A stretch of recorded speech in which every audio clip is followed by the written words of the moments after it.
Salam. Selamat pagi, selamat kita boleh berbahagia di tempat ini karena Tuhan ada di tengah-tengah kita ya. Puji Tuhan. Mari kita sadar bahwa kita hidup hanya untuk menyembah Tuhan ya. Apapun yang kita lakukan, apapun yang kita perbuat, semuanya hanya untuk memuliakan Tuhan ya. Mari kita siapkan hati kita, Bapak Ibu atau mungkin anak-anak ya. Kita benar-benar mempersiapkan hati untuk mendengar Tuhan. Maaf jangan sampai keluar masuk supaya tidak mengganggu yang lain ya. Kalau ingin minum, datang gereja bawa air minum gitu ya, supaya tidak keluar masuk, berdiri, berjalan ke belakang ya, mengganggu yang lain ya. Kita siapkan hati kita dan kita duduk mendengar dengan baik akan kebenaran firman Tuhan supaya kita bisa meresapinya. Tuhan. Ya, pagi hari ini kita akan belajar bersama-sama. Ikuti skenario Tuhan. Haleluya ya. Karena Dia sutradara yang handal, yang baik ya. Jadi ketika ada skenario seperti ini jangan banyak tanya gitu ya. Kalau minggu lalu pertanyaan kok menanyakan Tuhan ya. Tapi saat ini kita belajar untuk mendengar ya, melakukan, mengikuti skenario Tuhan ya. Gak usah banyak tanya, karena pada satu saat, pada waktu yang Tuhan sudah tentukan, Dia akan memunculkan kebenaran kita. Dia akan menempatkan kita di luar apa yang kita harapkan, jauh lebih baik. Haleluya. Kita baca lebih dulu Amsal pasal 16 ayat yang ke-9. Amsal pasal 16 ayat 9. Sudah menemukan? Kita akan berdiri dan membacakan ayat ini bersama-sama. Amsal pasal 16 ayat yang ke-9. 1, 2, 3. Hati manusia memikir-mikirkan jalannya, tetapi Tuhanlah yang menentukan arah langkahnya. Amin. Silakan duduk. Hati manusia memikir-mikirkan jalannya. Kira-kira Bapak Ibu, apa yang saudara pikirkan untuk jalan hidupmu? Tentu yang kita pikirkan supaya kita enak gitu ya, supaya kita nyaman, supaya kita senang ya, itu yang kita pikirkan. Tetapi ayat ini berkata, selagi hati manusia memikirkan jalannya, mikir-mikirin, tetapi Tuhanlah yang menentukan arah langkahnya. Sebab itu ketika kita sedang berjalan dengan kita rencanakan yang terbaik, kita persiapkan yang terbaik, tiba-tiba datang satu yang tidak kita inginkan, menghadang kita. Nah, hati manusia memikirkan jalannya, yang terbaik itu apa? Tapi ketika Tuhan hadapkan sesuatu yang kita tidak suka, ayo tetap kita jalani ya. Ayat itu berkata Tuhanlah yang menentukan arah langkahnya. Haleluya. Nah saudaraku, ini kerinduan setiap orang ya. Setiap orang menginginkan hidup yang aman, nyaman ya. Apalagi aman, nyaman dan tidak kekurangan, mapan. Aman, nyaman, mapan. Wah, ini senang sekali ya hidup seperti ini ya. Ini kerinduan setiap orang. Sebab itu orang tua menyekolahkan anak semampunya, mendidik anak, memotivasi anak, bahkan mempersiapkan mungkin warisan-warisan yang akan ditinggalkan untuk anak-anaknya, supaya meninggalkan anak-anak itu hidup dalam aman, nyaman, dan mapan. Haleluya, puji Tuhan. Dan ini yang dialami oleh Yusuf ya. Yusuf itu anaknya siapa ya? Yusuf anaknya Yakub. Yakub itu cucunya Abraham, Ishak, Yakub ya. Terus dari Yakub lahir Yusuf. Yusuf itu lahir saat Yakub umur 91 tahun. Kita bisa bayangkan ya, seorang kakek umur 91 baru melahirkan Yusuf. Dan Yusuf ini lahir dari istri yang paling dicintai oleh Yakub, ya. Dia sampai berani bekerja lebih lama untuk mendapatkan Rachel, ya, yang akhirnya melahirkan Yusuf pada usia 91 tahun. Jadi kakek-kakek baru lahir anak. Jadi tentunya Yusuf ini anak yang paling disayang, didambakan. Dan dari anak kelahiran pertama si Ruben dengan Yusuf itu kaceknya jauh banget, ya. Selisihnya jauh banget. Jadi ketika Yusuf lahir mungkin Ruben itu sudah dewasa gitu ya, sudah bisa menggembalakan kambing. Nah, jadi terpaut jauh banget dengan saudara-saudara di atas kakak Yusuf. Nah, saudaraku, sebab itu Yakub sangat mengasihi Yusuf. Sampai-sampai perbedaan itu nyata, ya. Perbedaan kasihnya dari anak-anak yang lain sampai anaknya Yusuf sendiri, Yakub itu membedakan. Salah satunya Yakub membelikan jubah yang maha indah. Waduh, Alkitab menyatakan maha indah, ya. Bagaimana ketika saudara menjadi Ruben, saudara menjadi Naftali, saudara menjadi Lewi, kok cuma Yusuf yang dikasih gitu ya?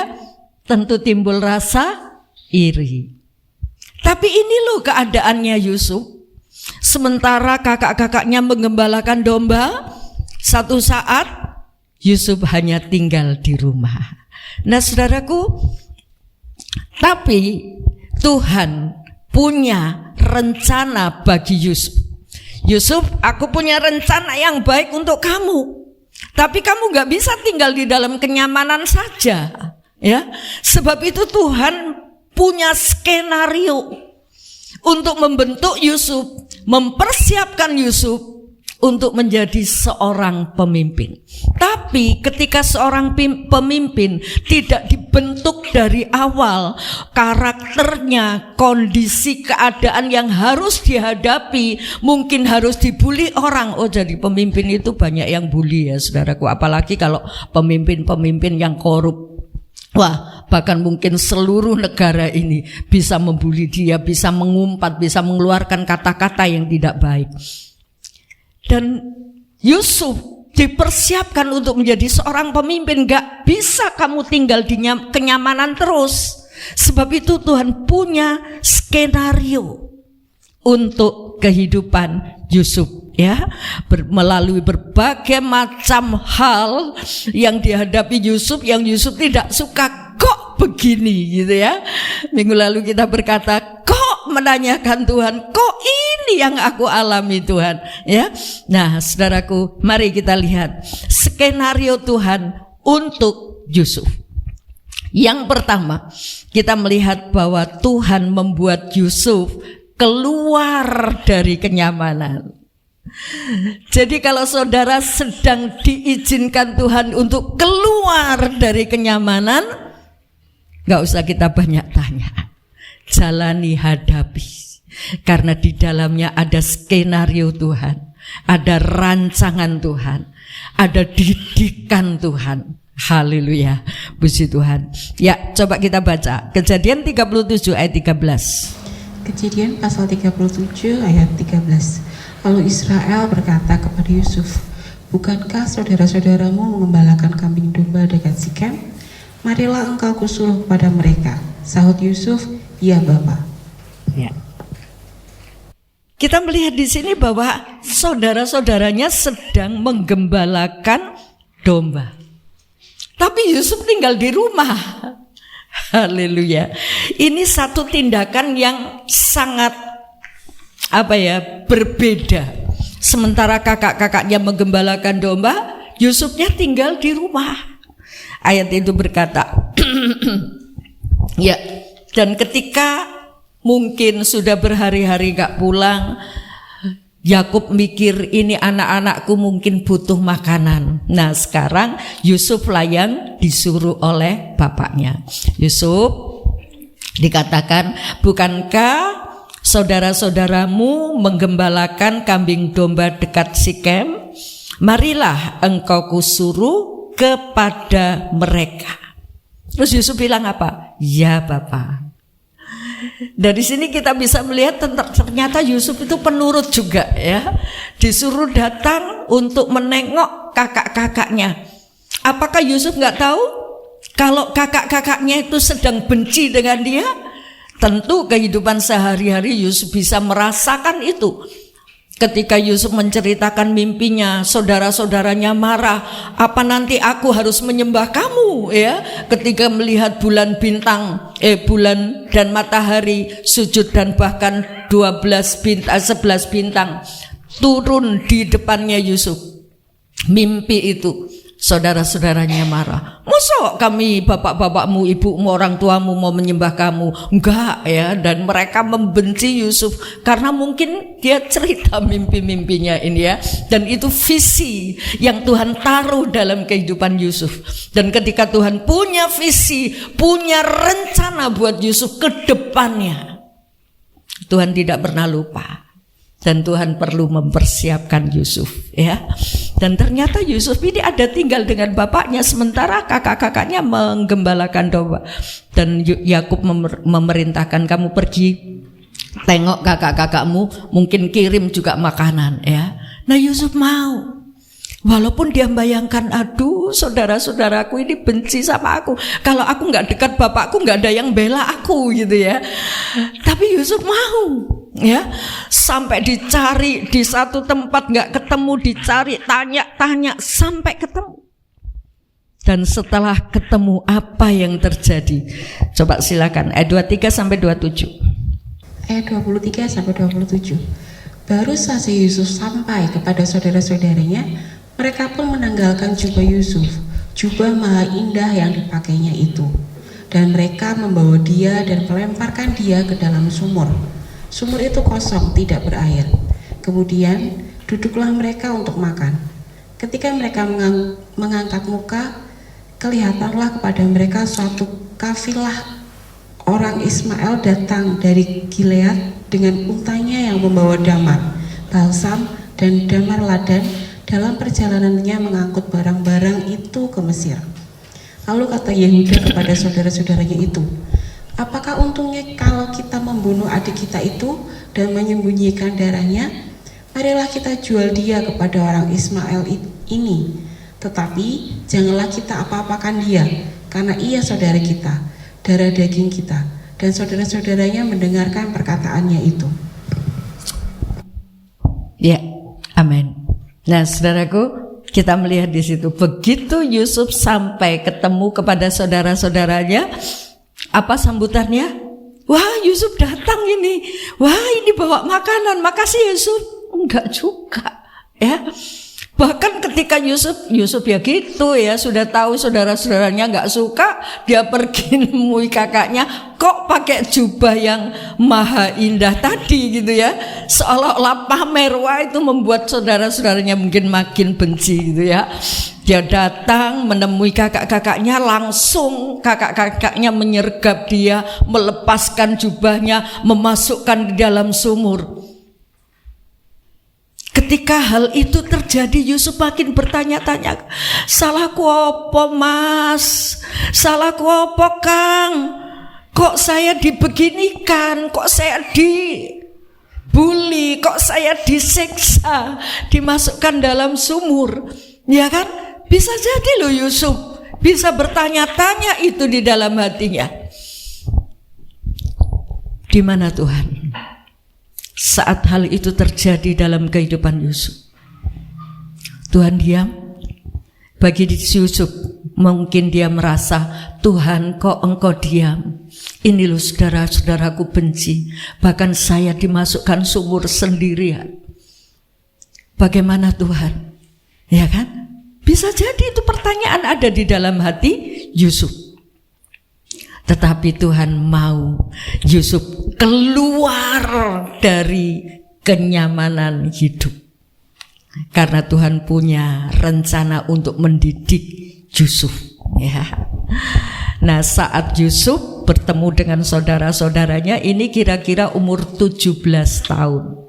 Masih remaja, ya. Umur 17 tahun Yusuf mulai terpisah dengan bapaknya, ya.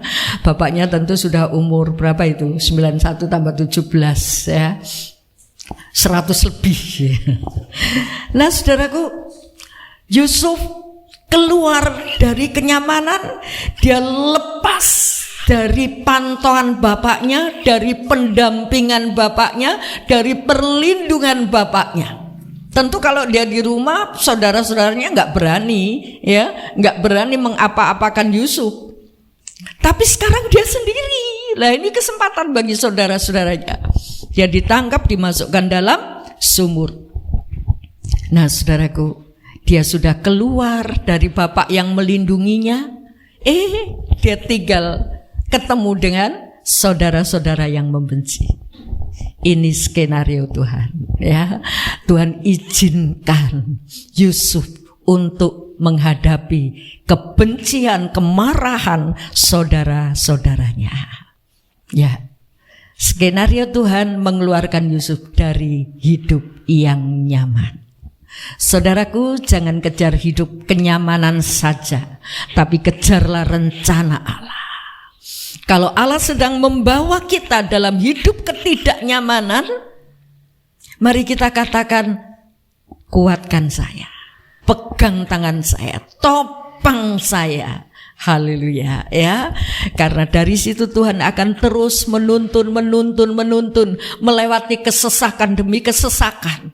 Haleluya, puji Tuhan. Nah, skenario Tuhan yang pertama membawa Yusuf keluar dari kenyamanan. Skenario kedua, Tuhan membiarkan Yusuf sendiri, ya kan? Biasanya terlindung oleh bapaknya, dibela bapaknya, segala sesuatu disiapkan. Udah, kamu jangan kerja yang keras-keras, biar kakak-kakakmu saja. Bahkan diberikan jubah yang maha indah. Haleluya. Sekarang Yusuf harus sendiri, jauh dari bapaknya. Karena bapaknya satu-satunya perlindungan bagi Yusuf, ya. Tapi saat ini Tuhan membawa Yusuf jauh dari bapaknya. Dan dia seolah-olah sendiri, siapa yang harus saya mintai tolong, gitu ya. Kepada siapa saya harus mengadu. Itu Yusuf. Dan dalam kesendirian itu, saudaraku, Tuhan mengajar sesuatu bagi Yusuf. Bapak Ibu bisa baca dari Kejadian pasal 37, 39, 40 PR, baca di rumah. Haleluya. Nah, saudaraku, dari kehidupan kesendirian Yusuf ini, ketika dia harus menghadapi saudara-saudaranya, dari situ dia diajar oleh Tuhan untuk bisa menerima kenyataan. Untuk bisa menerima kenyataan yang pahit, bahkan menganggap mereka adalah saudara. Jangan simpan dendam, belajar untuk mengampuni. Jadi kondisi kesendirian ini untuk memperlihatkan betapa kejamnya saudara-saudaranya ketika nggak ada bapaknya.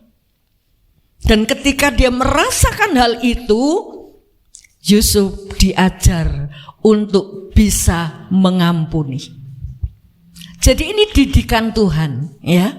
Didikan Tuhan untuk bisa membawa kita kepada salah satu tempat yang kita tidak ada siapa-siapa.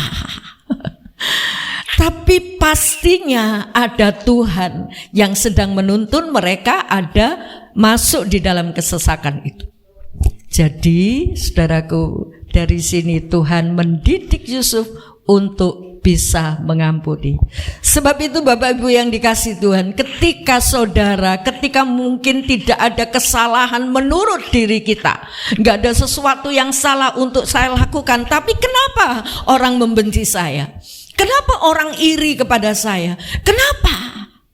Dan mereka melakukan hal-hal yang kita tidak suka, mungkin juga memfitnah.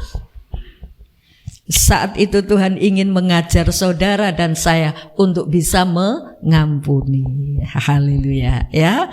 Jangan kita bertanya, Tuhan, orang itu kok jahat sama saya sih? Saya tidak berbuat salah, kok orang itu jahat sama saya sih? Dari sini mari kita melihat bahwa kita mau contoh kehidupan kita itu adalah Yesus sendiri.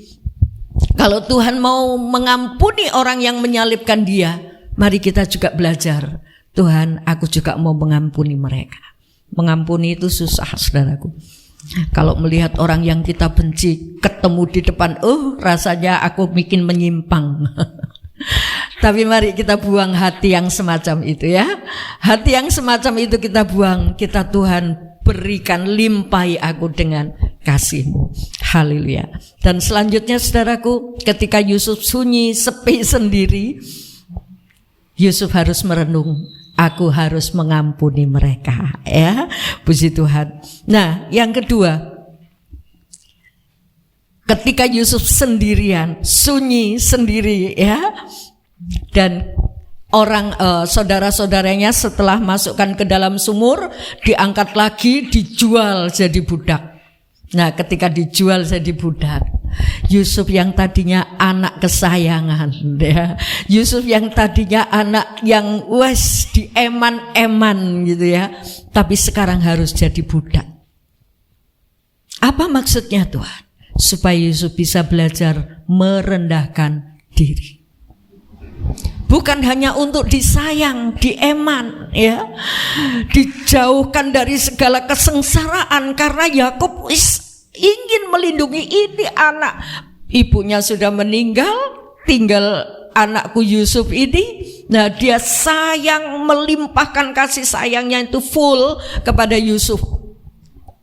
Tapi Tuhan membuat dia sendiri, bahkan diizinkan untuk menjadi budak. Siapa mau sih jadi budak? Atau mungkin ada orang tua yang merindukan menimang-nimang anaknya besok besar jadi babu gitu? Gak ada kan? Gak ada. Nah, ya ini Yusuf tiba-tiba diizinkan Tuhan untuk menjadi budak. Bukan cuma pembantu itu masih bisa ngeyel kalau zaman sekarang, ya kan? Pembantu itu masih bisa digaji, dikasih makan, dicukupi. Tapi budak cuma dikasih makan, harus mengerjakan apa kemauan Tuhan. Lah dari sini Yusuf dididik. Yang tadinya dia tidak pernah mengalami hal itu, sekarang Yusuf harus mengalami hal itu. Haleluya. Bukan cuma itu, tapi ketika dia jadi budak, dijual sana sini sampai akhirnya dia jual kepada Potifar, ya. Nah, pegawai istana Raja Firaun. Ketika dia dijual di sana, dia bisa bekerja dengan baik. Kita melihat hati Yusuf di sini, dia bisa menerima kenyataan. Sekalipun saya harus jadi budak, saya harus menunjukkan integritas saya. Harus bekerja dengan baik, ya. Sampai Potifar merasa ini anak luar biasa ya, bekerjanya baik, bagus. Akhirnya diberi kepercayaan. Seluruh rumah tangganya itu dipantau oleh Yusuf, dipercayakan kepada Yusuf. Nah, saudaraku, setelah Yusuf naik sedikit martabatnya, ya kan, dari budak kemudian diberi kepercayaan, ada fitnahan. Istri Potifar mulai macam-macam. Si tante Pot ini macam-macam dengan Yusuf. Ya Yusuf kipis ganteng gitu ya, mungkin ya. Gantengnya kayak siapa? Nah, saudaraku, ketika Yusuf ini dilihat baik sikapnya, kok akhirnya tante Pot ini tertarik. Tertariknya bukan karena cara kerjanya, tapi tertarik dengan birahi. Nah, ketika sesuatu terjadi, kita semua sudah tahu. Kemudian tante Pot, Yusufnya menolak, dan istri Potifar itu mulai marah sama Yusuf, ya. Mulai marah sama Yusuf dan akhirnya difitnah, dijebloskan ke dalam penjara. Lah kalau istri pegawai istana yang lapor, siapa yang tidak dengar, ya toh? Siapa yang tidak dengar ketika Yusuf meronta-ronta, bukan saya yang salah, tapi dia yang salah. Nggak ada yang dengar, saudaraku, ya. Dan penghakiman macam ini sudah terjadi sejak zaman Fir'aun, ya, sampai hari ini pun masih ada. Yang salah jadi benar, yang benar jadi salah. Nah, ketika Yusuf meronta, mungkin aku nggak salah, tetap saja dia masuk dalam penjara. Bagaimana perasaan Yusuf seandainya saudara jadi Yusuf? Aduh, aku salah apa sih yo, ya? Dia renung-renungkan, aku terhadap kakak-kakakku, aku sampai dijual, aku dimasukkan dalam sumur dan dijual, dan sekarang aku harus jadi budak. Naik sedikit, ambles lagi, jadi orang tawanan. Nah, dari sini Tuhan mengajar, tahan kamu ya, tahan, kamu harus jadi budak, harus masuk penjara. Wow, ya, itu kehidupan yang menyesakkan. Haleluya. Nah, saudaraku, dari sini Tuhan mengajar kamu belajar bertahan dalam skenario Tuhan. Gak usah kamu berusaha membela diri atau lapor atau aku nggak salah, ada buktinya. Mungkin banyak hal yang bisa dikeluarkan oleh Yusuf untuk membela dirinya, bisa jadi, tapi Tuhan membiarkan dia masuk dalam penjara karena fitnah. Wah, saudaraku, mari kita belajar bertahan ketika Tuhan membawa kita dalam satu didikan yang kita tidak pernah kenal. Mungkin didikan di bangku sekolah membuat kita memiliki gelar-gelar yang tinggi-tinggi, tapi didikan perilaku, didikan karakter, didikan kehidupan sehari-hari, kalau tidak pernah dialami, itu tidak akan membentuk karakter yang baik sebagai seorang pemimpin. Dan Yusuf mengalami hal ini. Haleluya. Yusuf mengalami penderitaan ini. Nah, ketika dia dalam penjara, kumpullah dengan tawanan-tawanan kerajaan, juru minuman dan juru roti. Di sebuah kerajaan itu ada juru makanan dan juru minuman sebelum disampaikan kepada raja. Juru makanan itu nyicipi dulu. Kalau nanti ada racun, lah dia sendiri yang nanti keracunan, ya. Juru minuman juga gitu, dicicipi dulu.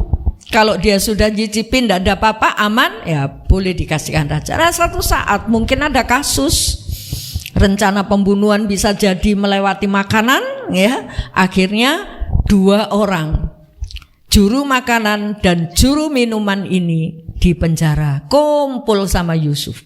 Nah, setelah kumpul sama Yusuf, saudaraku, kemudian satu saat 2 orang ini punya mimpi yang sama dan diceritakan kepada Yusuf. Yusuf melihat juru makanan, juru minuman ini kok merasa raut wajahnya sedih gitu ya.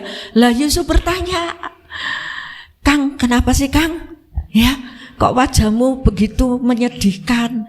Apa yang saudara pikirkan?" Dia cerita, "Aku mimpi, tapi aku nggak ngerti apa arti mimpi." Nah, diartikan oleh Yusuf. Yang arti mimpi itu menunjukkan nanti 3 hari lagi juru roti ini akan digantung, akan dihukum mati. Juru minuman akan dibebaskan. Nah, saudaraku, benarlah arti mimpi itu menjadi sebuah kenyataan. Juru roti itu kedapatan benar-benar bersalah, ya, karena ingin karena ingin meracuni raja dengan makanannya, ya, punya trik-trik jahat untuk membunuh raja, bisa jadi. Akhirnya juru roti itu dihukum mati. Tapi juru minuman dia bebas karena tidak terbukti bersalah, bisa jadi, ya. Nah, kemudian Yusuf pesan, "Kalau Anda sudah keluar dari tempat ini, tolong ya sampaikan raja bahwa saya masuk di sini ini bukan kesalahan saya. Saya masuk di penjara ini karena fitnah. Dia ceritakan mungkin banyak hal kepada juru minuman ini. Setelah dia bebas, juru minuman ini lupa akan pesannya Yusuf. Gimana kalau saudara jadi Yusuf? Sakitnya di sini ya. Aduh, orang ini sudah tak tolongi, sudah tak peseni, dilupakan. Pernah kita berbuat sesuatu yang baik kepada orang lain, tapi dilupakan. Sakit. Gak usah sakit. Karena apa yang kita perbuat untuk Tuhan. Orang lain tidak membalas, gak masalah. Orang lain melupakan, gak masalah. Karena yang kita lakukan untuk Tuhan. Segala sesuatu yang kamu perbuat, perbuatlah seperti untuk Tuhan. Jadi melakukan seperti untuk Tuhan tentu melakukan yang terbaik.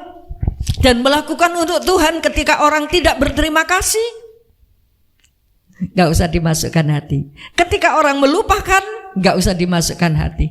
Karena ada Tuhan yang melihat, yang akan mempersiapkan jauh lebih baik untuk kehidupan kita. Haleluya. Nah, saat itu coba kita baca ya, Kejadian 41. Belum. Bentar. Nah, ketika sudah dikeluarkan, si juru minuman ini melupakan Yusuf. Nah, dari dua hal ini, dia difitnah, dia harus dilupakan. Ini Yusuf harus belajar bertahan. Kemudian lewat 2 tahun ya, setelah juru minuman ini sudah keluar, lewat 2 tahun raja itu mimpi juga ya. Coba Kejadian 41 ayat 1.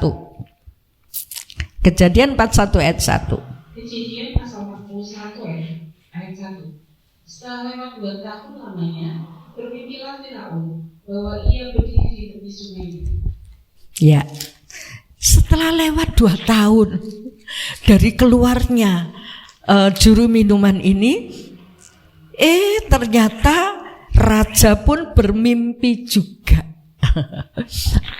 Tuhan mengaruniakan kepada Yusuf talenta untuk bisa mengartikan mimpi. Nah, ketika lewat 2 tahun raja bermimpi juga. Dan kemudian dia ceritakan kepada pegawai-pegawainya termasuk juru minuman tadi. Aku mimpi, tapi apa ini artinya? Lah barulah ingat juru minuman itu. Oh iya Tuhan, aku dulu juga pernah mimpi dan diartikan mimpinya itu tepat artinya. Siapa itu? Mungkin tanya Firaun ya, siapa itu? Dia orang ada di dalam penjara. Dia bukan bangsa kita, tapi dia ada di dalam penjara. Dia itu budak. Dia bisa ngerti mimpi, panggil Pak. Setelah dipanggil, Firaun menyatakan mimpinya. Yusuf mengartikan semuanya. Setelah Yusuf mengartikan semuanya, saudaraku, dan Yusuf juga ditanya apa solusinya. Karena arti dari mimpi Firaun itu 7 tahun akan hasil panen melimpah, 7 tahun ke depan hasil panen sedikit. Dan bahkan itu merupakan bencana, kelaparan bagi sebuah negeri. Kemudian Firaun tanya, lah kalau begitu apa yang harus kita lakukan? Nah, Yusuf memberikan ide-ide. Kita bangun lubuk-lubuk raja. Kita bangun, kita masukkan hasil-hasil panen supaya orang setor. Sebagian untuk dimakan, sebagian disimpan. Oh, baik juga. Dan akhirnya dari ide yang cemerlang dari Yusuf itu, Yusuf diangkat menjadi orang kedua di negeri Mesir. Nah, Yusuf sekarang jadi penguasa. Saudaraku, ketika Yusuf mulai bertahan dan menunggu waktunya Tuhan, walaupun harus dilupakan oleh orang, tapi Tuhan tidak pernah lupa. Kita berandai-andai ya, seandainya ketika Yusuf bilang kepada juru minuman dan juru minuman itu tidak lupa, kemudian dia mengungkapkan Isi hatinya, pesannya Yusuf kepada raja. Raja, di dalam penjara itu ada seorang budak lu. Dia bisa mengartikan mimpi. Dia sebetulnya di dalam penjara itu bukan bersalah. Dia difitnah. Kalau raja tanya, siapa yang fitnah? Itu istrinya Potifar. Dan Potifar itu siapa? Pegawainya raja. Kira-kira diterima enggak sama Fir'aun? Siapa dia? Kamu budak. Sementara ini budak bukan bangsanya, sementara Potifar itu pegawainya. Tentu Fir'aun lebih pro kepada Potifar, ya kan? Siapa lu gitu kan? Kalau ada budak ini disampaikan kepada raja, kasihan raja, tolonglah keluarkan. Oh, bisa-bisa jadi ini budak ini berbahaya. Berbahaya, ini sudah berbuat salah kepada pegawai saya. Bisa jadi dihukum mati. Ini berandai-andai. Kalau toh Yusuf tidak dilupakan oleh juru minuman, ya. Tapi ternyata walaupun dia melupakan, Tuhan tidak lupa. Dan Tuhan memberikan mimpi kepada Fir'aun lewat 2 tahun. Haleluya. Puji Tuhan, setelah Fir'aun mengangkat dia menjadi raja, menjadi orang kedua, dari situlah Yusuf sekarang boleh menikmati skenario Tuhan. Tuhan mau jadikan apa saya ini Tuhan? Kalau saya harus menghadapi banyak persoalan ini, jangan menggerutu. Ikuti skenario Tuhan. Karena pada waktunya Tuhan akan memunculkan kita menjadi orang yang di luar pikiran kita. Yusuf tidak pernah mimpi dari budak langsung naik menjadi orang penguasa di Mesir. Nggak pernah mimpi itu bagi Yusuf, ya. Nggak pernah punya angan seperti ini. Wah, aku gak pernah ketemu dengan bapakku, ya, bapak yang disayangi. Mungkin dia merindukan juga. Dan bapaknya juga sudah, aku sampai hari matiku aku nggak bisa ketemu Yusuf. Dia menganggap bahwa Yusuf itu sudah mati. Itu menyesakkan hati aku. Tapi Tuhan punya rencana lain. Haleluya, puji Tuhan. Ya, saudaraku, kita melihat bahwa Tuhan punya rencana. Pada waktu yang tepat Tuhan memberikan mimpi yang akhirnya Fir'aun membutuhkan Yusuf. Coba kalau waktu itu enggak ada apa-apa, juru minuman lapor kepada Fir'aun, ya pasti itu tadi terjadi. Tapi sekarang Fir'aun butuh Yusuf. Dan akhirnya Fir'aun menganggap, aku tidak mendapati orang yang bijaksana seperti ini. Waktu itu kira-kira umurnya Yusuf umur 30 tahunan. Ya, masih sangat muda, ya, produktif dan sangat efektif, ya. Ide-idenya cemerlang, sebab itu diangkatlah. Saudaraku, kalau Tuhan sudah bekerja, kalau Tuhan yang mengangkat, tidak ada yang bisa merendahkan. Kalau Tuhan sudah bekerja, enggak ada yang bisa menghalangi. Sebab itu mari kita setia kepada Tuhan. Ikuti skenario Tuhan, ya. Karena Tuhan akan membawa kita pada satu titik, satu puncak yang kita tidak pernah mengira, yang kita tidak pernah melihat. Ternyata Tuhan mendudukkan Yusuf menjadi penguasa di Mesir. Ikuti skenario Tuhan dan jalani kemanapun Tuhan mengantar saudara. Mungkin harus jadi budak, mungkin harus masuk dalam sumur, mungkin harus difitnah. Ikuti, jalani tanpa harus membalas. Haleluya. Dan ketika Tuhan membawa Yusuf ke Mesir, ternyata Tuhan sudah mendahului. Tuhan mendahului Yusuf ke Mesir. Dan pada saatnya Tuhan mengangkat Yusuf. Haleluya. Yusuf, Tuhan persiapkan Yusuf untuk menjadi seorang pemimpin dengan berbagai peristiwa tadi, ya. Itu membentuk karakter Yusuf untuk bisa mengampuni, untuk bisa belajar memahami saudara-saudaranya, bahkan belajar untuk tetap sendiri dan mengandalkan Tuhan. Haleluya, puji Tuhan.